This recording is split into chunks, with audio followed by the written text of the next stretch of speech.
Turn on that radio and back here. The cops ain't likely to catch up with us, not tonight. So we can all be quiet and peaceable and listen to the music.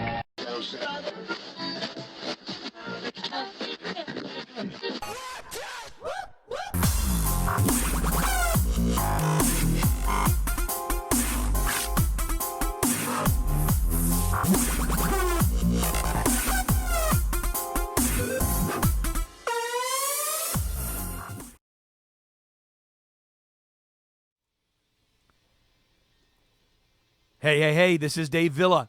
Hey, man, who's that sitting next to me? What's up, brother? Hi, I'm Tommy Elwell. Maybe you've heard of me. How would that be, man? How would we have heard of you? Well, if you recall that one show I was on, Hey, That's My Burrito. Also, from my many workings on stage as well. This is Tommy Elwell. Tommy Elwell has been here at IPD for 7 years. He is our executive senior account manager, Tommy, man. But he's better known. Yes. He's asked him to sit in today because Tommy is not only a friend, he's his top sales guy. Guy's banking. But here's the deal. He's freaking built like Mr. Incredible, like, stand up, just kind of not stand up, but kind of. If you remember Mr. Incredible, right. For all the people that have kids out here, there was a portion in the movie where he went from being Mr. Incredible, got married, went away from the lifestyle, right? Right. Then he came back, but it was right before he came back. He was still kind of out of shape. He had a gut. Life had got to him. Very skinny legs. He started working out again at the end. It got. What size is your chest, man? Like your jacket, suit jacket size? It's like a 52. In your waist? 36. 36. Now, come on. He's built 50 what? 50 what? 52. A 52, 36. He's built like Johnny Bravo. So Dave Villa here with Johnny Bravo. Come on, man. Come on. And, and we're going to rock it automotive style. He said, I need a bobblehead now of You Ate My Burrito guy. That's what Arnold Terrina said. So we're going to get a bobblehead. We were going to get a bobblehead. They ran out of plastic or resin or whatever they make it out of. The only reason I did the show today was to get a bobblehead. To get a bobblehead. Yep. To get a bobblehead. Amen. Absolutely. Or you could just get a plastic triangle, turn it upside down, and try to balance it on the tip, and there you go. Yeah. Hey, man, Tommy, thanks for sitting in with me, man. Yes, sir. Thank you. And you know what, Tommy, again, we've worked together for a long time. Tommy, he could easily, guys, if he didn't make so much freaking money selling and he wasn't such a good guy, he could easily have a job in stand-up comedy. He's freaking hilarious, and he's built for entertainment. Tommy, thanks for sitting in, man. I think, though, but you know what, man? We're going to talk today, and I know Arnold's going to say, he says he has a drinking game, Arnold Terrina. That's the second time, Arnold, I mentioned your name on this show.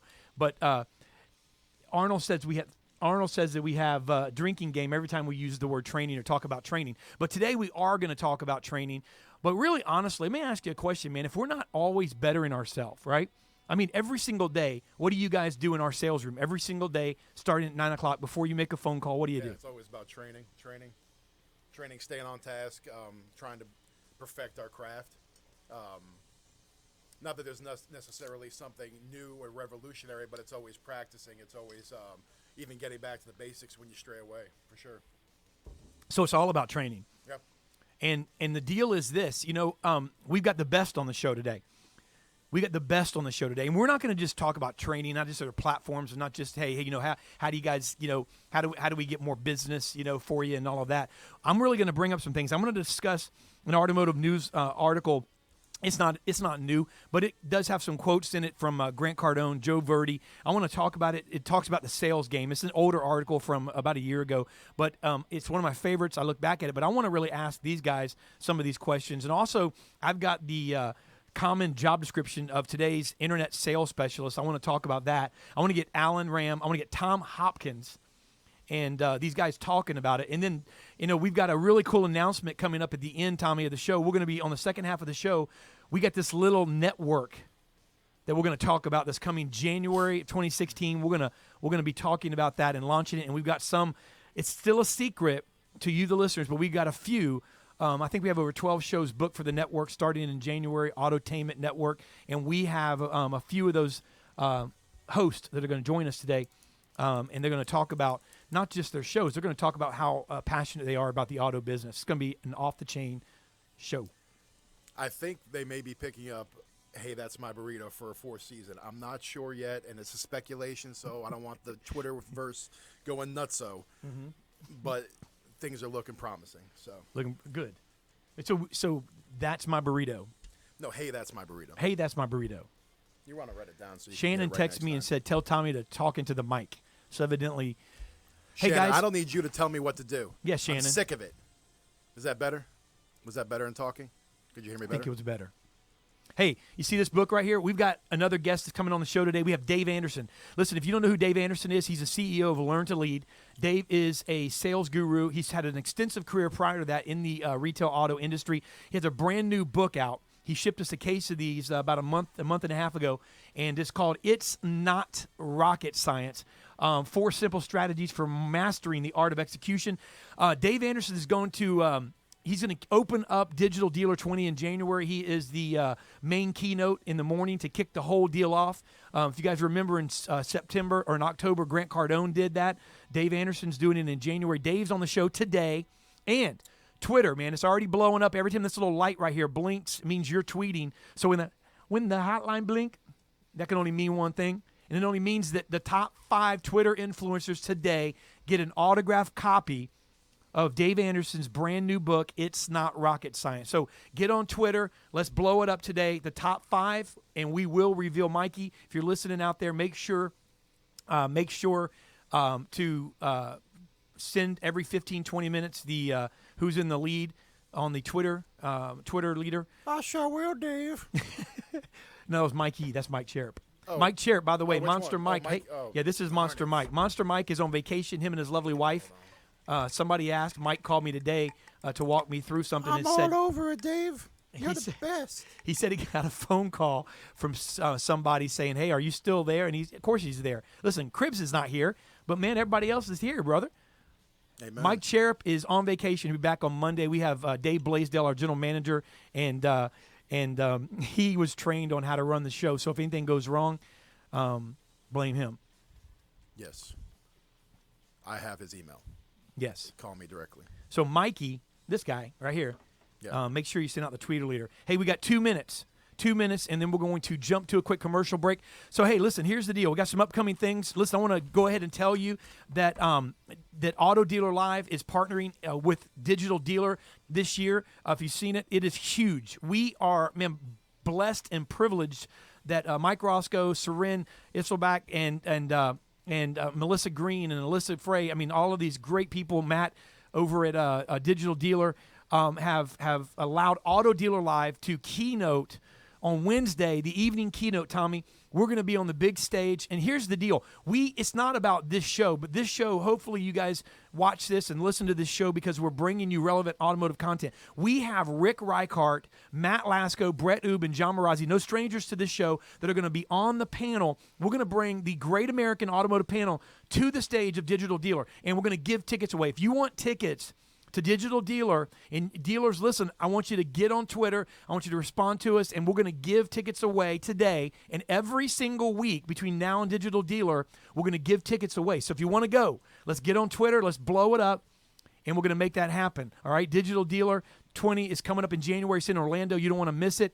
Just some great, great things. Also, Jonathan Dawson panel next week. We have a new face of sales training. There's going to be a few guys and gals that Jonathan's compiled, and we're going to have an awesome show week after next, Tommy. Mm-hmm. Women who what? Who rock auto.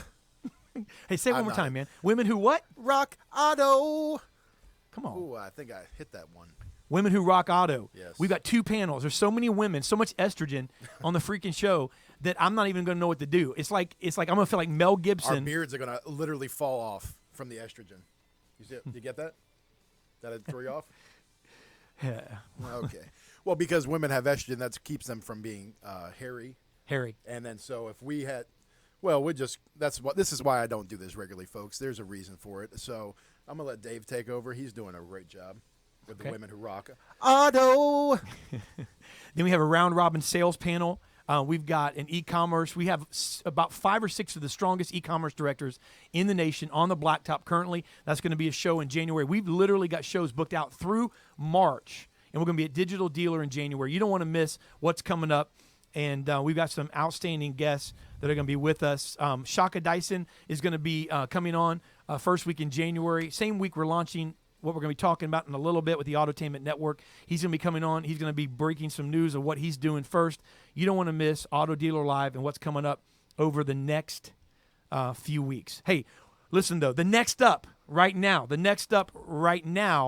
is our commercial break with our awesome sponsors. Don't go anywhere. In 2 minutes, we'll be back with the panel that you've been waiting for. We have Tom Hopkins, Alan Ram, Dave Anderson, and then we've got about 6 secret guests that we're going to be bringing you today after that. Don't go anywhere. The next up is an amazing show, and we'll be right back in just a couple of minutes. Dealers, it's no secret that in this economy, cash is king. From the smallest independent lots to the largest franchise dealers, our businesses are driven by available capital. And having more access to your back-end reserve could prove to be a game changer. You see, until now, a dealer, for example, who wrote $1 million in premium the first year, because of the way our contracts earn out, would be able to access about $70,000 at the end of the first year, and about $250,000 in the second year. You see, a dealer could see his reserve increase by $1 million a year and yet only tap into a very small percentage of that. Look, don't let that be your story. With accelerated profit accessibility, the new reinsurance model is making huge leaps and helping dealers with their biggest reinsurance frustrations: limited access and poor investment income on reserve. So what could that mean for you? Well, if your loss ratio is estimated at 40% after the first year, under the new reinsurance model, it would mean that you would have access to $600,000 as opposed to $70,000. And in the second year, $1.2 million as opposed to $250,000. Look, times are changing, even for reinsurance. It may be time to take a closer look at your dealer-owned reinsurance company. You can do that today by going to dealerre.com or call Dealer Re at 804-824-9533.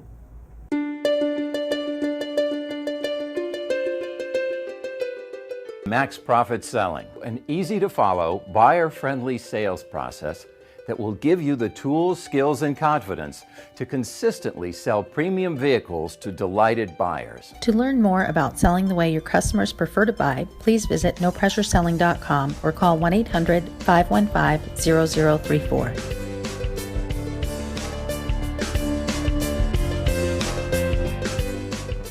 Jason Rice from Lot Pop, and let me tell you what we do to help dealerships increase used car sales 20 to 30% in gross in volume. 3 areas we focus on: trend reports. We look at weekly trends that no one else is trending to make adjustments on our inventory. 2 is we do weekly review calls to review those trends, but also we dig through every car that needs to be price adjusted to increase the searches. And 3, we do a virtual lot walk, make sure every car is standing tall in line, and make sure we don't have bad photos like these. Check out our website, lotpop.com. our blog at automotiverevolution.com, and our weekly video tips at increaseturn.com. Thanks. Hello, I'm Alan Ram, president and founder of Alan Ram's Proactive Training Solutions. Let's face it, good managers are defined not by what they do when they have a showroom full of customers, but more by what they do when there are no customers in the showroom. In 2015, whether you like it or not, the car business is all about conversion of opportunities and driving traffic. All those great closers and desk people are not doing you a whole lot of good if your dealership is not converting effectively on the telephone and internet. As an owner or dealer, when you see 5 salespeople standing by the front door doing nothing, don't kid yourself. Your dealership is not being effectively managed. Management by Fire is a 2.5-day intensive course conducted entirely by me that teaches managers how to effectively manage in today's automotive industry. Simple processes for driving high-quality traffic. For more information on upcoming events, please call my team at 866-996-4665. Once again, 866-996-4665. Thank you.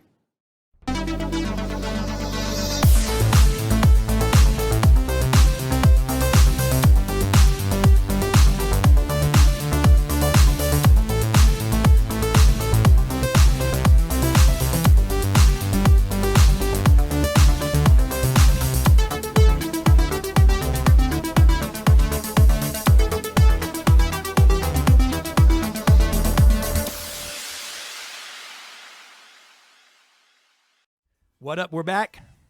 We are back, and it is December 3rd. Man, it is literally, man, almost Christmas, and I can't think of a better way.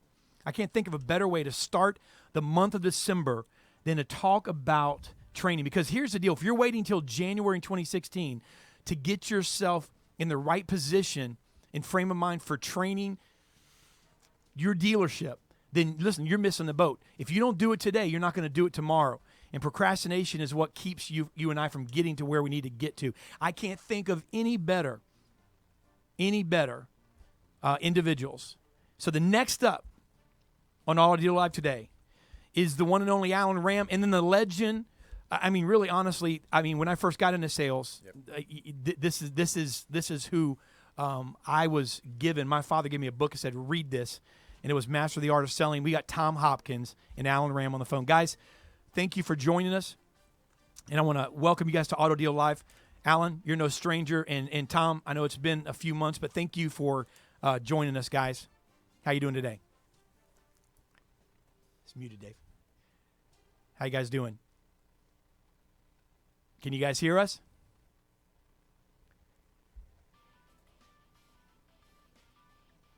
This is an honor being with Tom Hopkins. I was just sharing with him how in 1986, right after I started selling cars, I went to one of his workshops at the Hotel del Coronado, and I was just texting my buddy today when I saw the promo for the show, and I sent it over to him, and I said, do you remember that copy of How to Master the Art of Selling? We used to highlight it and practice that Tom Hopkins techniques when we were roommates. So that's just pretty cool, being on the same show as Tom. It's very cool. And Tom, I got to tell you, man, my VP of Sales and Marketing is going to shoot me, literally. If I didn't write his paycheck, he may shoot me, but he makes too much money. But here's the deal, man. We went to your seminar here in Orlando. You were so kind to invite us back in January, I believe. And matter of fact, Tommy was there. I was. And you may have mistook him for Johnny Bravo, but he was there, and myself, and then I took my VP of Sales, and we took that exam, the test that you do. And Right. now I got to tell you, I scored pretty good. Tommy, we scored pretty good, close to like 4,000. Yeah, you know, which I was mad because 6 was like 6,300 was the perfect. My VP of Sales scored 900. Tom, he scored 900, and he was so thankful that you didn't start at, hey, anybody 1,000 and under, sit down. He was so thankful that you started at 2. Oh man, we still banter We him still about laugh about it, Tom. Yes, we do. Yes, we do. So, but what an honor, guys, to have you on the show. I want to jump right into Tom, and I know Alan, knowing you were going to be on the show, he had his own couple of things that he was going to really ask you about, based on your vast experience in training. But I want to talk about something. A couple of great friends of both of your guys and our show. Grant Cardone, Joe Verdi, guys that are legends in training. But there was an automotive news article, it was several months ago, that talked about sales game, and it's in automotive news. Sales game has changed. Dealers are split on the right mix of tech, speed, personal touch. And they go on to say some things, and they kind of differ here. And I'm not getting you to take sides for that matter, because I'm sure they both agree more than disagree with each other. But Cardone said, for instance, he said, the art of selling, he said, the question was, has the art of selling cars changed? And he said it needs to. One of the industry's best-known dealerships, sales consultants, Grant Cardone, salespeople are spending far too much time on transactions. Alan, I'll start with you here, and then I'll get Tom to weigh in.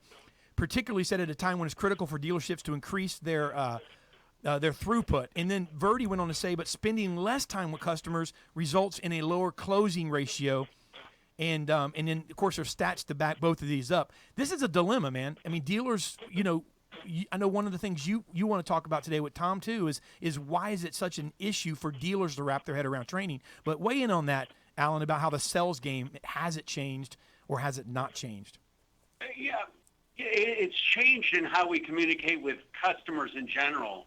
But, going back to Tom's book, reading that in 1985, 1986, and I can assure you that every page of that book would still be relevant today. Selling a car for me, I had just come out of the Marine Corps, so I wasn't born into this industry. I just come out of the Marine Corps. What I had was, I think I was funny. I had a pretty good sense of humor. And good rapport skills. I always had good rapport skills. And when you mix that with the tools, for example, tools that I learned from Tom Hopkins, that's what made me a good salesperson. And I think, again, we make a lot out of the way customers communicate with us and the internet, and that's all has to be addressed. Digital, that's all, obviously, that's changed a lot. But when a customer gets in front of you in the showroom floor, on the showroom floor, I think, yeah, they've got more information these days, but I think people at the end of the day still want to buy from somebody that they like. I think I can assure you I would sell, if I was on the floor today, I would sell a lot more cars by building rapport and joking around with people than any fancy closes. But I think face-to-face, I don't think it's changed as much as people say it's changed. I think people still want to buy from someone that takes the time and that they still like. And I'd be thrilled to hear what Tom has to say about that. Well, first of all, I can't agree with you more that the fundamentals of selling and the 7 fundamentals of making any good sale, I don't think they'll ever change. But granted, you have to be sharper today because the internet and because the consumer has so much more knowledge than they used to have, that you have to really be on your toes. You have to not only know your product knowledge, your inventory, all the options and things that are involved in a transaction, but you also have to have your people skills down, because we'll always be not in the sales field as much as the people business. That's a good point. And Alan, you're talking about the book Mastering the Art of Selling, correct? That's the book. Yeah. And then of course, Tom's got a book out, When Buyers Say No, which is a book from that just came out in the last year. And so let me ask you this. I mean, and again, Alan, I know that you specifically, are very, very passionate about phone sales and BDC, the BDC environment and teaching a dealership how to do it the right way.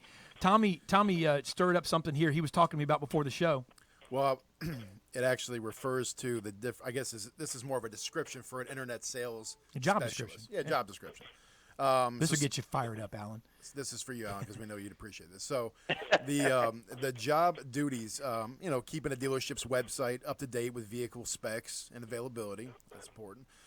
Managing internet sales leads, responding to inquiries in a timely fashion, answering questions on available stock and product performance, selling a minimum number of vehicles or bringing in a minimum number of customers from the internet based on goals and objectives defined by the sales manager.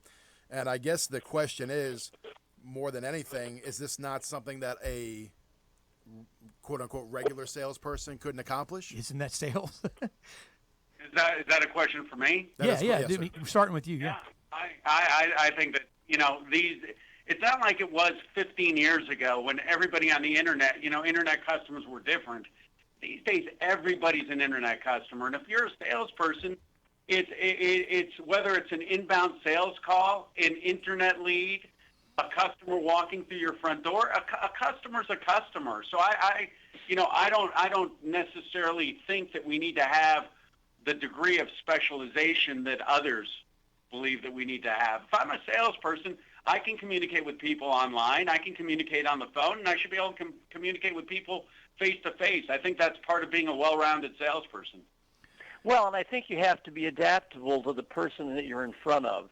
And that, I think, is, again, not having to change your personality and temperament, but just having, through the art of questioning and listening, to really relate to them, to where all of a sudden they feel you're there to fulfill a need and not having the desire of just making a sale. So I think this plays into it a lot today, and it always has.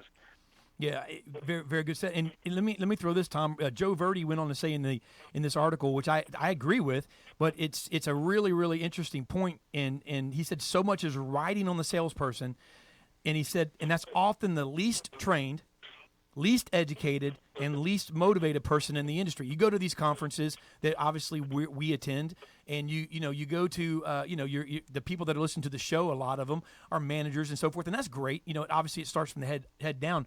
But what about the salesperson that's least trained, least educated, least motivated, but however everything's riding on them? I mean, Tom, isn't that really the person that we need to try to get to? Well, definitely, and I feel that today too much management avoids really wanting to work with the people that need the training most. Many of them are spending a lot of time with their top people, which is also important because the top person needs the recognition as much as the income and the money. But I do believe that a lot of companies just don't really have a fundamentally sound how-to training program for either the new person or someone who has developed bad habits because they've never been professionally trained. Well said, Alan. I'll let you touch on that, but let me see that job description, because on the back of this job description, I looked at something too, Alan, and this would just weigh into I think the salesperson again, because one of the things it says here, and this is just a very popular internet job description, the average annual earnings, listen to this, of an internet sales specialist are approximately, now listen to this range, $30,000 to $92,000. I mean, there's a $62,000 swing there. So the salesperson is looking at this and going, okay, I'm either going to starve or I'm going to make some money here. What's the difference? And then we're looking at, Verdi saying, hey, this is the most important person, but they're the least trained, the least motivated, and the least educated. But, hey, they can come make $30,000 or $92,000. What say you, Alan? Well, first off, I'd say thank you for not calling me Al. Thank you for catching yourself there. I said that I did that Ram on Fire a few weeks ago or a couple months ago where I talked about, hey, if your dealership doesn't train you, if they don't train you, if they don't give you the tools to succeed, quit that dealership. There's a string on Facebook today where somebody commented, and this guy said, hey, I'm at a dealership. I came from another dealership where they trained us. At this new dealership, they don't train us. Every time I come to the manager with a suggestion, he's an old school guy. He don't want to hear it. They don't invest anything in us. And you can go to my Facebook and actually see this string. It's under my picture of a bunch of salespeople standing around on the front lot. And he asked me, can you give me a suggestion? I said, yeah, quit. There are plenty of, I think Chris Aracino pointed this out, and I'll mention this and give him a shout out. Plenty of great dealerships out there. If you work for one that doesn't give you the tools to succeed, quit and go somewhere else. It's that simple. And the other thing is this. I think that we need to focus more on developing our managers. If you look at where most managers come from, by the time I went to Tom's seminar in 1986, I was already a sales manager. Okay, I was 22 years old, and I'm pretty sure that my only qualification to be a sales manager was the fact that I had sold a lot of cars. And that's how we tend to start managers in this industry. Who sells a lot of cars and who's been around not necessarily the longest, but who sells a lot of cars and whose turn is it next? And we don't necessarily pick managers. If you look at the NFL, okay, the best coaches in NFL history, who are they? The Don Shulas, the Vince Lombardis, the Bill Belichick, as much as it pains me to say that. No, Bill Belichick's amazing. Right. I'm just not a Patriots fan. Neither am I. You look at who the best coaches, the Bill Walshes of the world were, and they weren't necessarily the best players because it's a different skill set. But in the automotive industry, we take our best players, we give them very little, if any, training on how to actually manage activity, how to train, and then we're surprised when they fail. So I think that's, when you look at underlying issues, that's definitely an underlying issue. What do you say, Tommy? Well, I was going to ask. I'm sorry, that's Tom. I was going to ask: is it not for a lack of desire to train their people, or is it a lack of them being trained themselves? Is the training lacking at the top as well? Let me tell you, that's a very good point, because many owners and managers, as it's been discussed earlier, they were top producers, they had enough money or got someone to get them started in ownership or in management, and many of them didn't ship themselves off to a school and learn all the assets you need to recruit properly, to motivate a salesperson based on their personality, to help a person who's going through a slump, which, all salespeople hit slumps and cycles. So, this is amazing how I know when I went from sales and management, I was 25, and I was a very young manager, and there was 33 offices in the company, and I didn't tell a soul, but a man named Michael Vance, who was the guy that trained Walt Disney, or who handled Disneyland and was one of the creators of it, he put us through a week, And it was the best thing I could have done to really understand management before I walked in and messed up an office for 6 months trying to learn how to manage.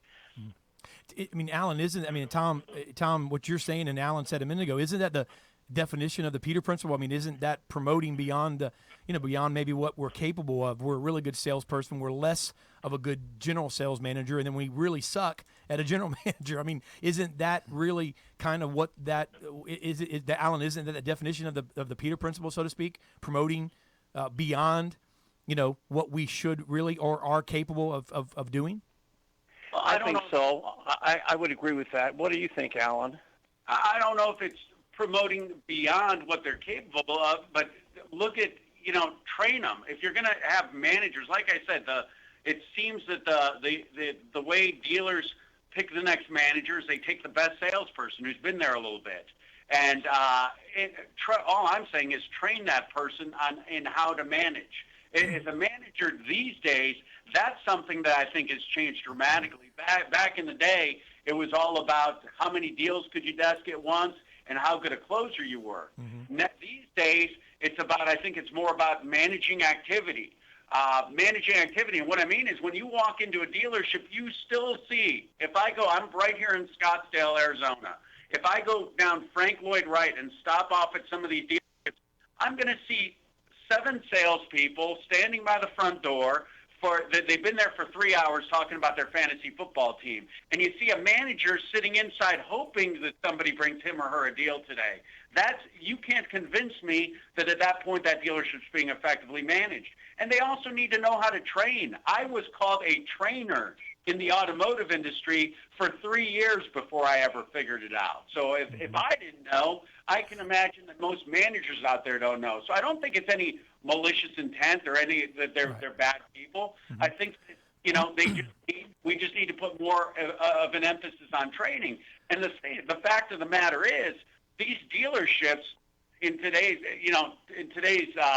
business environment, they're making a ton of money. There's I still hear, hey, we sell 300 cars a month. We're amazing. Well, how many deals do you miss because you don't train your managers right and you don't train your salespeople right? That's what we need to look at. How many deals do we still miss? So the litmus test, so to speak, Tom, would not be necessarily, and that's a great point, Alan, how much money you're making. I mean, you could be a profitable dealership, but how much are you missing? So somebody that says, I mean, here's the thing. I mean, that doesn't impress me. Selling 300 cars in a metro area doesn't impress me because people need to drive. I mean, eventually someone's just going to stop, what, my car's broken and I don't want to walk. So I'm going to drive and, kind of like Toyota. So location, I've got to drive a car. So how many sales could they not miss, or what are they missing? What are they leaving on the table? And then training does have a big part in that. I mean, Twitter's blowing up, and some of the things that are coming through, there's some are talking about, someone just tweeted about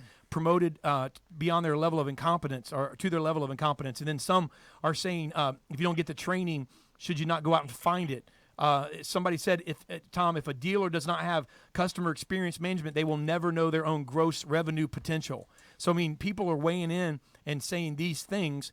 So, really, what's the answer? We've got about 3 minutes here on the panel. I'll let you guys just kind of really close out. Tom, we'll start with you. I mean, how do we, and Alan, I'll ask your question for you in a sense and kind of let you comment on it. But Alan mentioned to me earlier in the week, he said, I'd like to hear from Tom, because we don't want to rip on dealers. I mean, we serve the industry, and I know some dealers came on last month and wanted to defend themselves, in a sense of, hey, listen, we train, we're all not bad, and no one's bad. We want to create a more positive, stronger industry. So for the dealers, though, that don't embrace training for whatever the reason, Tom, you come from a world where real estate and Fortune 500 companies, they embrace it.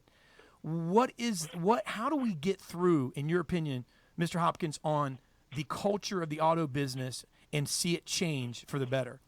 That may be a tough question. Okay.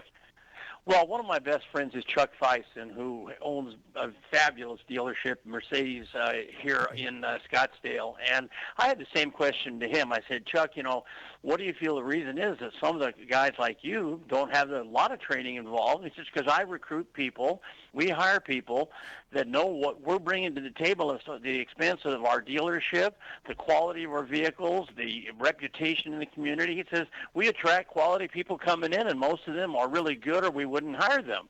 And I thought to myself, well, that's an answer, but there's still got to be people falling through the cracks that, God, if someone would just teach them the right way to present themselves, the way to handle objections, close a sale, then to get referrals. I mean, I think there's a tremendous need for it. And I know Alan, of course, has done a tremendous job in his field of doing this. But you're right. How do you get people to invest in training, especially if the market tightens up a bit? That's the first thing they cut. Alan?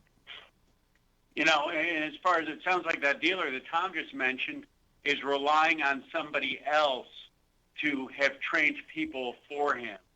Exactly. I don't agree. I don't agree with that approach. And, you know, you mentioned that I'm not on Twitter right now, but you mentioned somebody said if they're not training you, shouldn't you go out and get training yourself? Well, sure, okay. And I used to invest money in myself in training. But the dealership also, I got lucky at the dealership I started working at, Performance Nissan in San Diego. They used to train the heck out of us. And if they didn't, and I think about how lucky I was that I ended up with the management team that I had, because otherwise I could have ended up at the wrong dealership, been yelled at by a few managers for not knowing what I was doing, and blown out of the car business, and I could have been one of those people years later that said, yeah, hey, I tried the car business, it just wasn't for me. I wasn't making any money. But I got lucky. So I really take it upon myself to let salespeople, and you can see this on my Facebook, if your dealership doesn't train you, if they don't invest in training you, I don't think they care about you. The Southwest Airlines, do they hope that is training optional for Southwest Airlines? Is it okay not to? Why are things that are accepted as the norm in almost every other industry seen as optional by so many in our industry? That's a frustration. And I don't think we'll ever have a consensus answer on that. No, we just got to keep chipping away at it and keep doing good. And you guys are doing great at it. Yeah. Awesome talking with you guys. Mr. Ram, Mr. Hopkins, would you guys each do 30 seconds? I'm sure we'll probably give it to Tom first. But 30-second closing statement just to kind of sum up everything and just kind of wrap it up for us. Also tell dealers where they can find you guys too.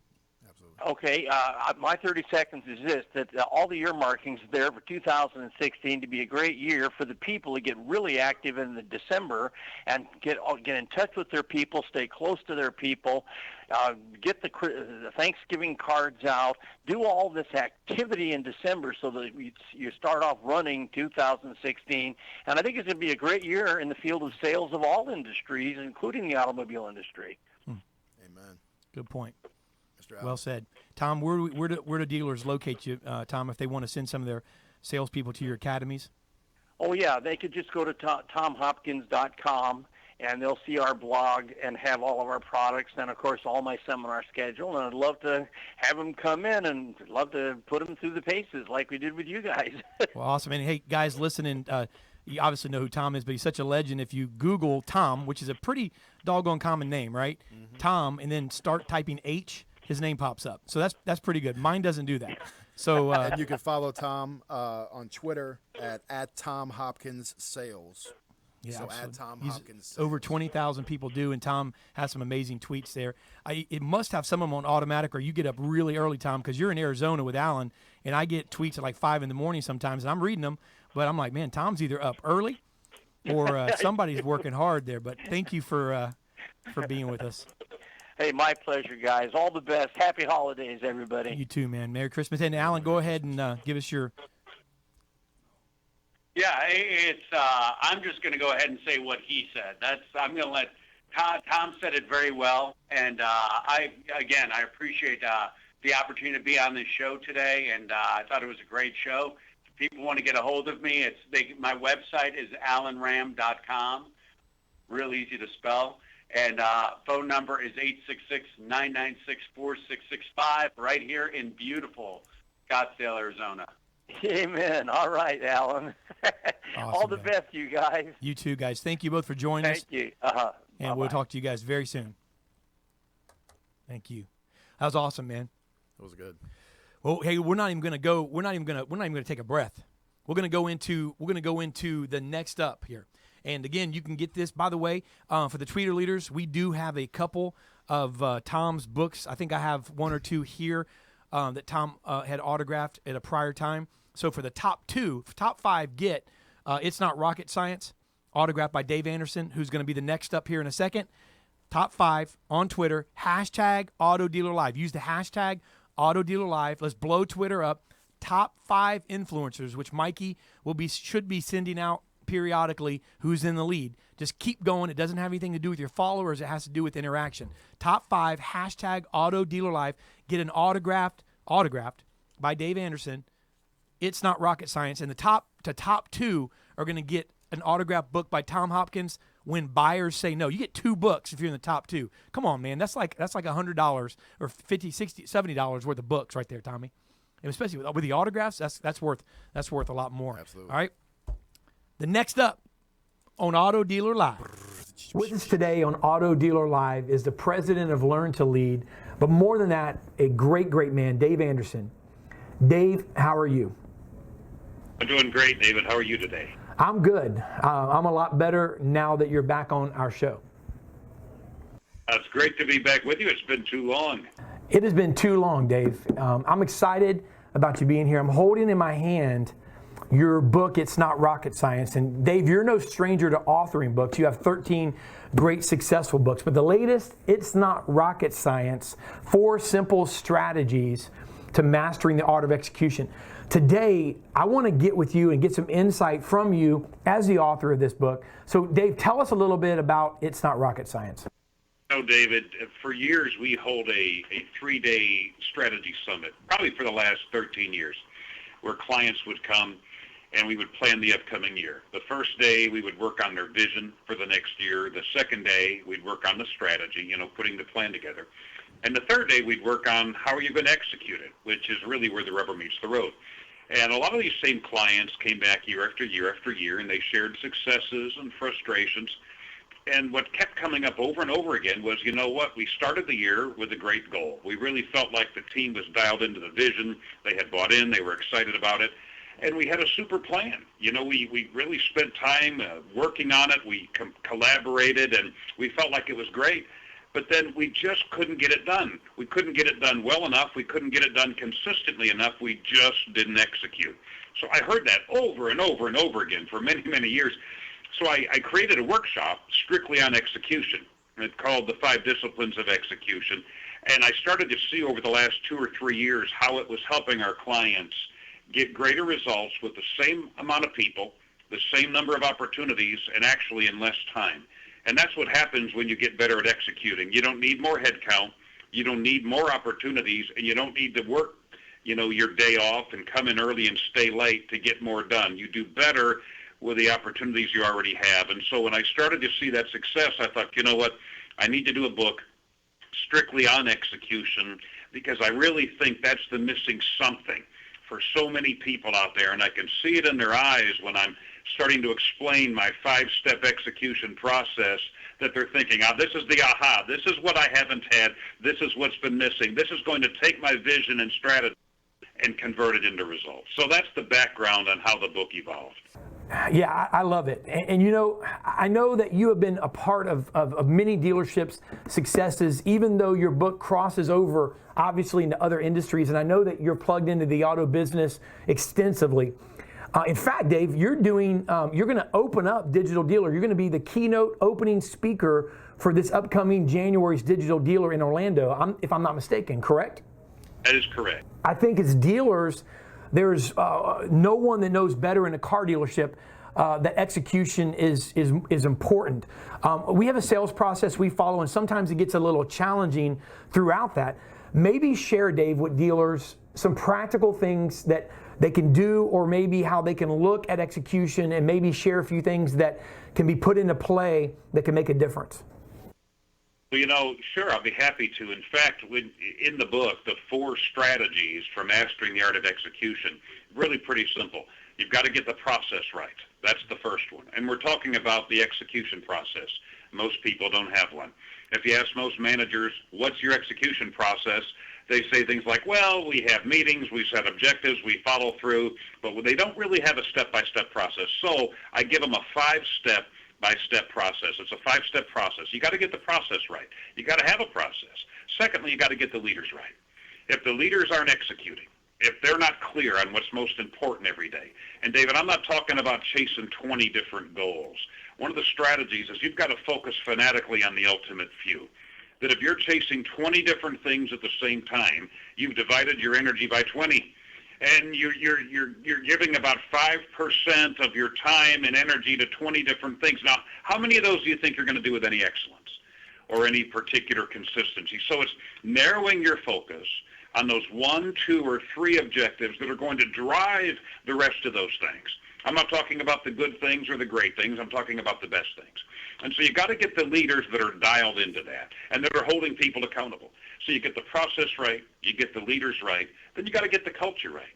You've got to have a culture that supports execution.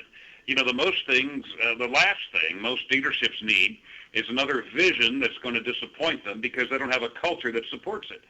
Expectations aren't clear enough, accountability isn't strong enough, and so we talk about how to get the culture right so it supports consistent execution. And then you got to get the team right, because it really doesn't matter how good you are as a dealer or as a manager. There's only so much you can do alone. You just can't carry the whole load yourself. So you get the process right, you get the leaders right, you get the culture right, you get the team right. And all those things have to be working together. And as you're focusing on those things, and let's face it, they're never done. There's always work you can do there. Then you start to get more done with less. You intensify focus, you intensify accountability. You see, in most processes, in most businesses, people are held accountable once a month for their results. With my execution process, they're actually held accountable daily for whether or not they executed the key activities that were prescribed for them the day before. And so by just tying those 4 things together, you can really start to see some significant improvements in results. Yeah, Dave, and you focus a lot on personnel. Like you mentioned before, getting the culture, getting the team on all the same pages, ready for that execution. Let me ask you personally, when you have been in the dealerships or into a business, what are you seeing from a leadership perspective, from your viewpoint as a leader, as a leadership trainer? What are you seeing as far as the ability to make tough decisions when it comes to personnel? Are we lacking in today's dealerships in that area? Are we able to take a firm stand in today's market, or is that an area that you really see that needs improvement? That's a great question, David. Not only are we lacking at it, most organizations are just plain terrible at it. They have learned to live with just about anything. Most dealerships have developed this huge high threshold for pain, and they've learned to work around the wrong people and make excuses for the wrong people and to continue to clean up messes for the wrong people, primarily because they hire recklessly to begin with. So they hire recklessly, and they're doomed from the outset. But I'll tell you why we're so bad at it now, David, in my opinion, because things have been pretty good. Things have been pretty good for the last few years, and as prosperity rises, urgency falls. As prosperity rises, accountability loosens. And so because things have been good, there's this complacency, there's this lax attitude towards confronting and turning around and dealing with quickly enough poor performance. And it's starting to infect cultures. And I'll tell you when they're going to get found out. Dealerships are going to really get found out when things start to slow down. And all of a sudden, these things that they had learned to live with are going to be showing up in very meaningful ways, and they're going to wish they had dealt with it long ago when everything was going fairly well. Yeah, I think you're right on the money with that, Dave. And you know, in this market, if you're gaining sales but only a small percentage, you're probably not going at it in this market the right way, because this is a market where you and I both know is really flourishing right now if you do it the right way.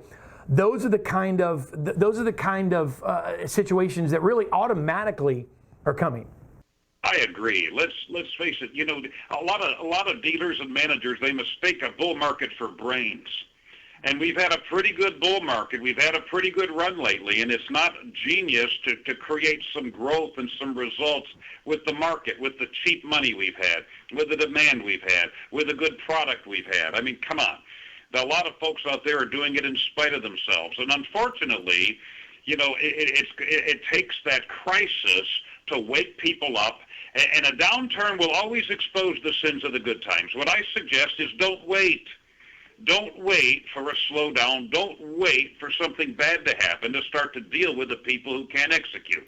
You know, you've got some people right now, they have retired on the job. And I think one of the biggest concerns for dealers should be the high number of unemployed people they have on their payrolls at this very minute. And they're going to wait for something bad to happen to deal with it. You need to start executing now. Redefine expectations now. Increase the focus now. Fix the roof while the sun is shining. That way, when things do tail off, and nothing great lasts forever, you have become bulletproof and you'll get far more than your share in your marketplace. We hear a lot lately, Dave, about dealers, let me ask you this, being able to set their own economy internally and are kind of protecting themselves, so to speak, for when that day comes, Dave. I just can't thank you enough. It really, from the bottom of my heart, there's so much knowledge packed in this book. I have to continue reading it. And honestly, it's one of those that it's hard to put down. I know you have a busy, hectic schedule. I know you're in high demand, but man, I appreciate you from the bottom of my heart being here again on Auto Dealer Live. What a privilege. Again, I can't wait to see you, man, in Orlando. Thank you, guys. Thank you, Dave, for coming and stopping by and being with us. It's a pleasure to be with you and to do anything I can to help our dealer and manager friends out there, David. You guys do great work. Keep it up. Hey, thank you so much, Dave Anderson. And thank you for being on the show today. Have a great day. Absolutely my pleasure.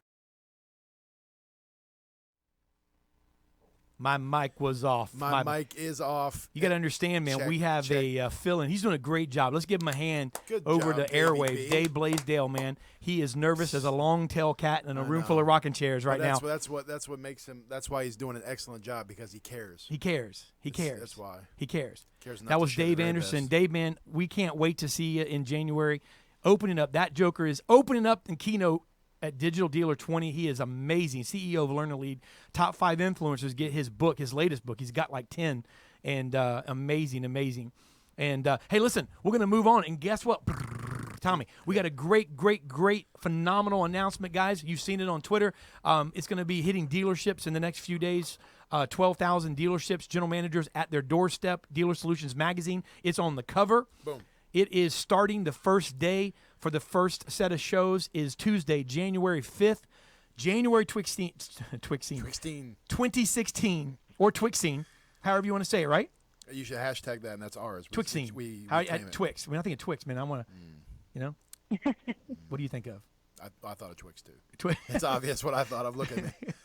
What did you think of, Tommy? Well, I thought about world peace for a moment, and then I went to a candy bar pretty quick afterwards. That's pretty much most of my life, though. Oh, my God, that's funny. All right, so without further ado, I don't even know exactly because they kept adding because multiple couldn't make it. Let me just say this, 2016, January, we are launching Autotainment Network. And I am so freaking excited about this because mainly because you auto dealers are about to get a dose of individuals and groups of people that are phenomenal. Mm-hmm. They're gifted, they're talented, they're knowledgeable, and most of all, they care. They're passionate about this industry that we all love. And a few of them have stopped by. I'm not really sure if there are others, but Jason Rice, Subi Ghosh, Jason Stum, Patrick, Courtney Hennessy, are on the show, I believe now. Am I missing anyone? Who is on the show that I'm actually have not introduced? Because I think a couple jumped in, right, Dave? Did a couple more jump in? Mike and Mike. Okay, so great, guys. Thank you for joining us.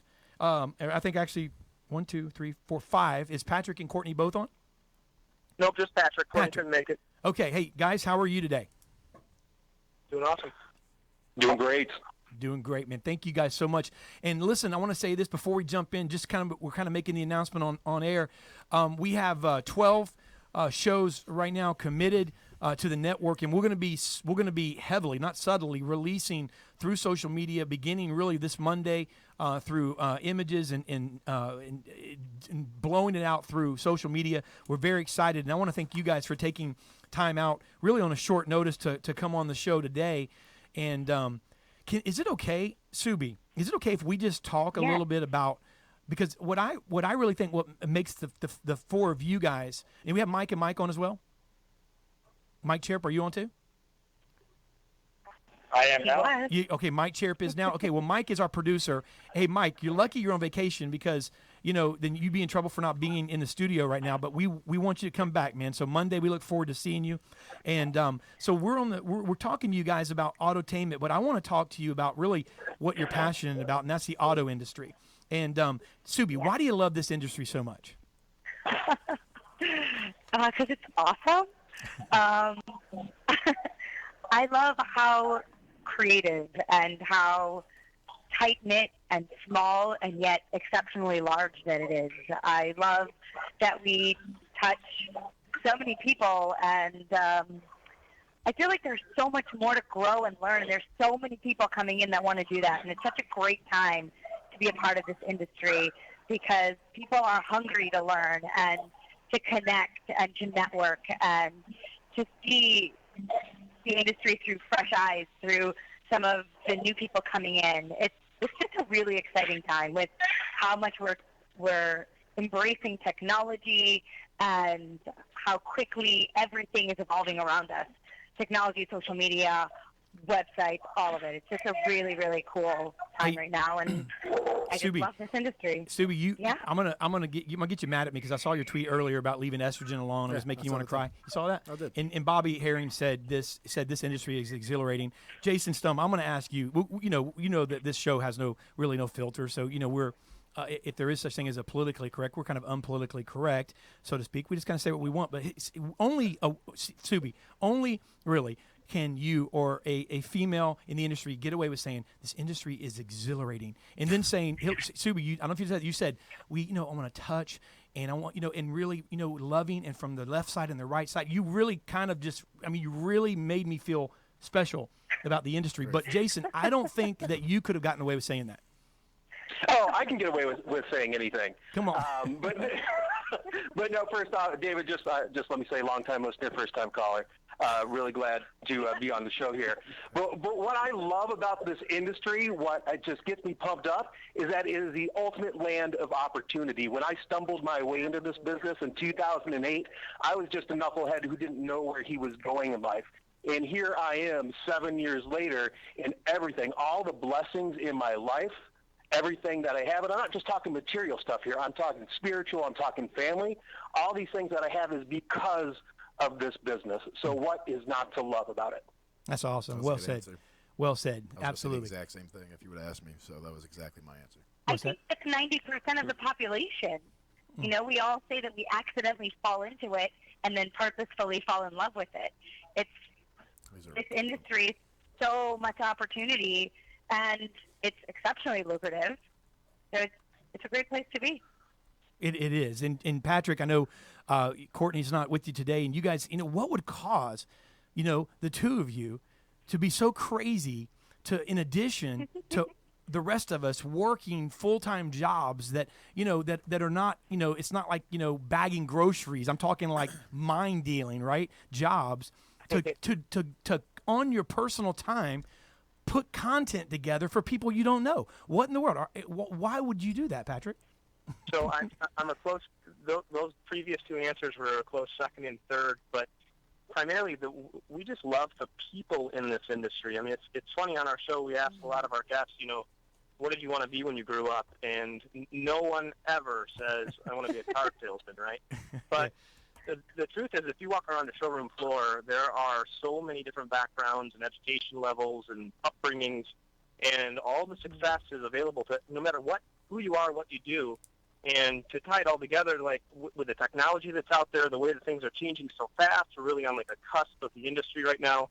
We put together the show just to kind of share all of that with one another to hopefully really push everyone to the next level, because we're right at that point right now where it needs to happen. Well said. T. Jason Rice is on as well, and what a cool, just for cool name. I got to say, your show, what a cool name, Lot Party. I mean, it really, honestly, the kind of party I want to go to is a party with the people that just spoke, Jason. I mean, that's the kind of party, man. That's a lot party to me, because we're on the blacktop, we're representing and we're servicing the blacktop. And here we are, man. I can't think of a better party than one that actually touches the lives of people in this business, And by the way, Subi, somebody's tweeting out, I guess, Kevin Fry, Subi Claus. You know what that is? I'm not really sure, but I see it flying around on social media. I can't see it, but I can't wait to see it. I'm picturing you with the big gray beard. Is that no? Oh God. I don't know. It says No. Subi Claus. I don't know. Jason, lot party, man. Is this the kind of party you want to go to? Yeah, well, and actually, to answer your other question, why I got into business or why I love this business, because it goes twofold here, is, surprisingly, and I don't want to sound materialistic because it's not at all, but it's being commission-based. I had hourly jobs and salary jobs, and I stumbled into the car business as a job coming out of waiting tables. I liked the harder I worked, or the better I worked, and the nicer I worked with people, the more money I was able to make, and I made the commission off of it. And that all carried through from, I started in '97, but I started and treated it as a career instead of just a job. I made that transition where a lot of people don't. And once you make that transition and treat this as a career instead of a job, it's really beneficial. And so, being commission-based makes you drive. That's just my character. I'm ADD. I'm all over the place, and I work hard, and I like being rewarded for that. And that went from being on the retail end to Viato to my company now. It's like I'm not on contracts. If I don't do my job, fire me. And that's, to me, actually keeps you get up in the morning and keeps you working hard. But the lot party, yeah, that came into mind because I just love the part of the market I love is how to think outside the box of your inventory, marketing and merchandising your inventory to drive that internet traffic. And if anybody's working to retail in, you know what a lot party is. You're out there. It's not fun, but you're shifting that inventory around, trying to make it different, trying to make it stand tall. You're cleaning it up. Or you're out there because it snowed and you got a big mess to clean up. And, that's basically what the show's going to be about, is going over. I'm going to interviewing dealers, and I deal with day in and day out. I'm in the grind with them. I'm doing thousands of price changes a week. And on the virtual blacktop with them, that, you got to manipulate that inventory to stand out, stand tall, or sometimes we're just cleaning up a mess because we got bad inventory out there, or we got bad pricing out there, we got bad photos, and you're out there cleaning up mess. But yeah, I'm going to be reaching out pretty much every show. I want to have dealers I'm dealing with bring those best practices that you can implement now, doesn't cost you money, and be able to use. Nice. And Jason, go ahead. Jason, was that you? That's Patrick. I just wanted to say that's why I'm so excited about this Autotainment Network, I guess, as we're coining it, because just listening on this call right now, the people that are involved, the passions that are behind it, the passion is contagious. And I think that there are just so many people out there searching for that little nugget that they can find to help elevate their game a little bit. And the more of this that we can put out collectively, the better off all of us will be, as a community as time goes on. So this is a really cool time to be a part of this business for sure. Absolutely. And Patrick and Courtney, be less typical. I love it. I love the NPR style. And talk a little bit about what dealers and the automotive community can get when they are going to be able to listen to and are listening to Be Less Typical. And really tell us a little bit about that, if you would. Yeah, thanks. So the basis of our show, when we kind of got exposed to the land of podcasting earlier this year, we were just loving the fact that it's a format of learning that we could consume. The hours we work, I work retail still, bell to bell every day, and I don't have time to really spend a lot of time studying on my own. So, consuming audio content at the gym or in the car, or when I'm cutting the lawn, that was where I could get my leg up. So we started interviewing people that are from the industry that are kind of whether they're overachievers or they're kind of under the radar. We've interviewed people that are, 2 years into the business or 20, and we pull out those golden nuggets and kind of put them in an easy-to-consume half-hour, segment where you can take a couple notes, you can go get some downloads from our website, and you can use that right away. So we just try to make it as easily consumable as possible. Looking forward to being a part of everything. Well, we're so happy you are, and Jason, I love it. Think big, and how do you, what do you think? Literally, when you say that phrase, okay, it literally happens. Like when somebody tells me think big, all of a sudden I sit back and I start thinking, okay, what can I think about? And before you know it, I'm thinking big. Talk a little bit about that and what dealers can expect. And I love you, man. You sound great. You do a great job. You have just such a great presence, and I'm so excited that Think Big is going to be something that we're able to really push out and as well. Talk about that and talk about what you're doing. Well, thanks, David. Really appreciate the kind words, sir. And this is a new show that we're being developed, and it's Think Bigger, and it's being produced at the studios of Launch Digital Marketing. And what the show is, our mission is to inspire the audience to think beyond today and tomorrow, so they can pursue their biggest ambitions in life. So this is different from what I'm doing right now on my own. And really, the backdrop is that this recognition is that the world is changing every day. Sometimes it's incrementally, sometimes it's dramatically, and sometimes it's transformationally. And it's not enough anymore to react to these changes after they happen. We just can't keep our head above water. We can't just keep up. And really the goal of our show is to teach people how to stay ahead of a curve so they can become the leaders in our industry and ultimately the best versions of themselves possible. And this show is really about taking a personal journey. And what I really like about hosting the show is by no means am I the smartest person in the world. I'm certainly not the smartest person on this phone call, and I won't be the smartest person at the interview table each and every week. So we're going to be bringing in guests. Some are going to come from inside the automotive industry, and some are going to be from outside the automotive industry, the people you may have never heard of before. But no matter where they come from, they all have one thing in common, and they have experience living the Think Bigger mindset. They've achieved success with it, and they've also failed with it. But most importantly, they're passionate about it, and they're willing to share their ideas, their insights, their experiences with the audience. So that's, kind of it in a nutshell. We're really excited to bring the show to the Autotainment Network, and looking forward to seeing everyone else's show, too. It's going to be awesome. It is going to be. Thank you, Jason. And Subi, speaking of the smartest person on the panel, Subi, hey, is that good, Subi? I see that makes up for the estrogen comment. I like it. Tommy, you've had therapy. Yes. And so speaking of therapy, Yes. Subi, talk to us about dealer therapy. I love it. I love it. Tell us about laying down on the couch of Subi. Tell me your problems. Sounds a little wrong. No. But, so honestly, this is something that's helped me throughout my career. Just finding people that were like-minded or completely opposite from me that understood what it was that was my role. So sometimes it would be mentors and sometimes it would be peers, and we just get on the phone and talk about our issues that we were having or just frustration, and then talk it out. So I started doing that for people as I started growing in my career, and sometimes I could answer them, and other times I needed to get other experts on the phone to try to help people through whatever it was they were facing. So I want to take this to a more public setting.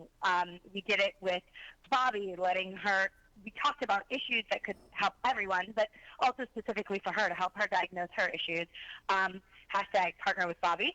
But also, I think in this industry, we're so saturated with so much content. Mm-hmm. And a lot of times is content that is developed for a specific reason of pushing a product or pushing a company. And I think that we need to be a little bit more lighthearted, have a little bit more fun, and learn along the way. So that's my intention. I want to help solve problems and talk about hot topics and get experts on the phone to talk about interesting things that are going to help solve problems that we're all facing, and have a little fun while doing it.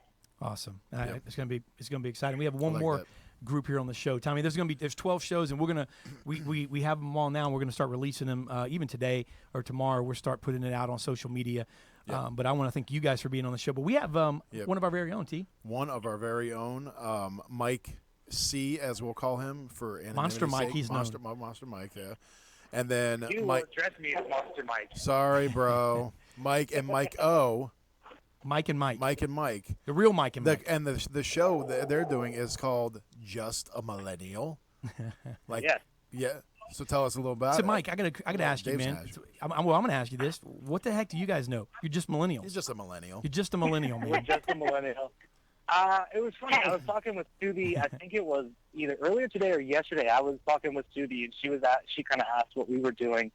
Right now, because I don't want to spoil too much, the way to look at it is we're going to look at a lot of things that dealerships are doing, and not to make it like a total gripe fest, but kind of look at it from our perspective, things that dealerships are currently doing with marketing, strategies, how they're selling, things like that, and look at it from a millennial standpoint and kind of pose the question, why aren't you changing some of these processes? Why aren't you changing some of the stuff you're doing? These outdated tactics aren't going to reach the new millennial age and the I generation for that. So you're going to do when what? Are you going to change? So you're going to do, both of you guys are in your mid 20s. So you guys are going to do what? And Subi, I know you're still in the millennial category, but I mean the younger mid 20 millennial, you're going to do what most of them do, and you're basically going to act like you know more than all of us. I get it. So I love that, man. They're going to act like they know more than all of us with a. I'm just kidding. No.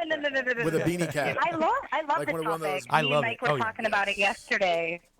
Mike and I were talking about this yesterday. I love it. You know why? Because early in my career, I would get a lot of people that told me what I needed to do and why I needed to do it that way for automotive. And my response to them was, oh, I'm sorry. So in order to get people like me into the business, we're going to ignore all the things that I want to see.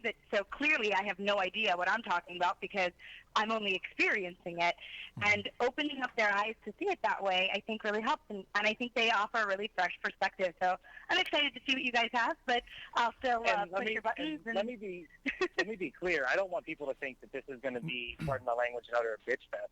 I mean, that's not our intention at all. Like Sudi said, it's introducing what our viewpoint is on what we see in the automotive. You know, there's a lot of things that are still happening. You know, for instance, I was talking to Sudi. One of the things I plan on talking about is, you know, if you go to most dealers' websites, you kind of look at it, and it's like, oh, I found the address, pop up. Hey, chat with me now. Close that. Oh, look, I want to pull up the address, pop up. Chat with me now. Like, I get 40 pop-ups on one website. Like, I mean, in my opinion, that's more of an annoyance than it actually is like helping anybody that's entering your website. Things along those lines, it's just like look at it from another perspective. You're going to bring in some fresh perspectives from the viewpoint of a millennial, man. And you know, I love it. And you guys are listening. And you know what? All joking aside, you're not only an awesome producer and a great guy and great employee here, but you guys are very talented at what you do. And I'm assured that it's going to be a great show. And, guys, we're over. I know you guys are busy. You're all working. And so we're going to let you go. But here's the deal. Just for being on the show, you guys are going to get also a copy of Dave Anderson's. We're going to get an autographed copy to all of you guys for being on the show with us today, taking time out of your schedule. It's not rocket science. We're going to send you, Subi, Patrick. We're sending you and Courtney one. We're sending you one, Jason. And then Jason Rice, we're sending you one as well. You guys are all get a copy of this book. Just as a small gift for taking time out of your schedule today to talk about this with us. So, can you make sure you actually can you ship that to my work address? Yes. Well, you notice I didn't say Mike because you already have one. You took one. So Snark doesn't. I did not take one. On vacation. That's awesome. Well, guys, thank you guys so much, Jason, Subi. Thank you guys so much, Mike, Patrick. Tell Courtney thank you, and is any Jason Stum. I'm gonna let you, man. Give us some wisdom for like 30 seconds. As not the smartest person on the panel, but you know what? I think you're pretty smart. Well, I don't know. So you caught me off guard with that question. So I'm just going to talk about Star Wars. Okay. That's what I do, and I have nothing to say. So come on. I'm really excited to see Star Wars. I got my ticket. I'm going at 7 p.m. on the 17th. The Force Awakens. I'm going to be right there. I'm that guy. And I hope you guys too. And if maybe somebody wants to collaborate with me on a Star Wars podcast, I don't know. Well, if you see the person dressed like Princess Leia, that may be me. I'm just kidding. No, I won't be. Hey, Luke Skywalker, is he going to be in this one or not, man? Yeah, he's in it. All right, cool. Well, guys, thank you so much. Jason Rice, Subi Ghosh, Jason Stum, Patrick Hennessy, Mike Cherub. Guys, thank you so much. Gal, thank you so much for being with us. And we can't wait. We can't wait until January. It's going to be awesome. And the producer that is filling in cut it off before you guys could say thank you back. So I'm assuming you guys said thank you. So thank you very much. Hopefully you heard that. But because he cut it off. He's like Johnny on the spot. Isn't he? The next up, Tommy, boom. You wouldn't even know what to say here. I don't. The next up that's what keeps. Yep. Is a fresh faces of sales next week. The fresh faces of sales next week. You don't want to miss it. It's a real special show. We've never done it before. And then following that, we have Women Who Rock Auto. I think we have 12 women on the show. I know we at least have 11, but I think it's 12. There's 2 panels, 2, not 3, 2 panels. Then we have a round robin sales panel. We have the nation's best e-commerce. I'll give you one person. Kevin Fry is going to be on it, and them digital dealer. So we just got them rolling in. The next up is an amazing month. Thank you, man. Excited. Thank you. Thanks. Come on. What do you got to say? I don't know. Can they hear this music in the background? This little They jazzy can hear little it. tune? Yeah, they can hear it. That's, hey. I was going to do a little freestyle for you. Come on, do a little bit. No, I don't Get like to 20 seconds. Come on. I don't have it. Come on, I don't have it in me, but here's what I'd like to say. I would like to thank... I'm just kidding. I would like to thank Dave Villa for letting me co-host with him. It's been an honor, a pleasure. He's a great boss, a great mentor, he's a great host here too, and it's fun to do it with you. So, just a little flex before you go. I did that on the. You can watch the replay on YouTube if you want to see the initial flex. A little thing like that. I don't want to hurt anybody. You got an Audio Live shirt on. Come on, get a little flex the wings. Flex the wings, he said. And Mike Cherub says goodbye. Hey, Mike, I'd like to say goodbye to everybody. I'm a millennial, and I love Auto Dealer Live. And then other Mike, thanks for having me today. It's been fun to be a millennial and on the show, too. That's all I got. But thanks. It's been fun. Next week. Peace.